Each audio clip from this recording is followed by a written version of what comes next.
ಅದು ನ್ಯಾಯಾಂಗದ ಒತ್ತಡದಿಂದ ನ್ಯಾಯಾಲಯದ ಒತ್ತಡದಿಂದ ಅದು ಮುಸುಕುದಾರಿ ಭೀಮ ಆವತ್ತು ಕಂಪ್ಲೇಂಟ್ ಮಾಡಿದ್ದೇನೆ ಎಸ್ ಐ ಟಿ ನೇಮಣಿಕೆ ಆಯ್ತಾನೆ. ಅದೇ ಸರ್ಕಾರ ಸ್ವಮನಸ್ಸಿನಿಂದ ಇದೆಲ್ಲ ನಡೆದಪ್ಪ, ಇಲ್ಲಿ ಘಟನೆ ನಡೀತಾ ಇದ್ದಾವ, ಇದನ್ನು ಹುಡುಕಿಕೊಡ್ಬೇಕಂತ. ಯಾಕಂದರೆ ವಿ ಎಸ್ ಉಗ್ರಪ್ಪನವರ ಏನು ಒಂದು ಸಮಿತಿ ಅಥವಾ ಅವ್ರೇನು ಏಕ ಸದಸ್ಯದ ಒಂದು ತನಕ ಒಂದು ತಂಡ ತಯಾರಾಗ್ತದೆ. ಅವ್ರು ಕೊಟ್ಟಂಥ ರಿಪೋರ್ಟ್ ಅದಾವೆ ವಿ ಎಸ್ ಉಗ್ರಪ್ಪನವರು.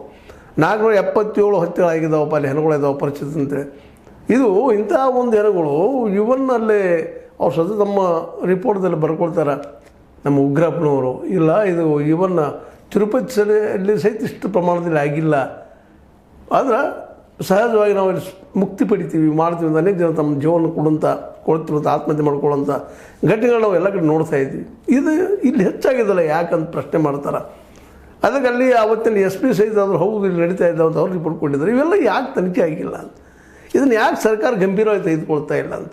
ಸ್ವತಂತ್ರವಾದ ಮೀಡಿಯಾಗೆ ಬೇಕಾಗಿರುವುದು ಸ್ವತಂತ್ರ ಧ್ವನಿ. ಆ ಸ್ವತಂತ್ರ ಧ್ವನಿ ಉಳಿಸಲು ನೀವು ಮಾಡಬೇಕಾದದ್ದು ಇಷ್ಟೇ. ಅದೇನಪ್ಪಾ ಅಂತಂತಂದ್ರೆ ನಿಮ್ಮ ಕೈಲಾದಷ್ಟು ಸಹಾಯ ಈ ಚಾನಲ್ಗೆ ಮಾಡಿ ಹಾಗೂ ನಿಮ್ಮ ಧ್ವನಿಯನ್ನು ಕಾಪಾಡಿಕೊಳ್ಳಿ.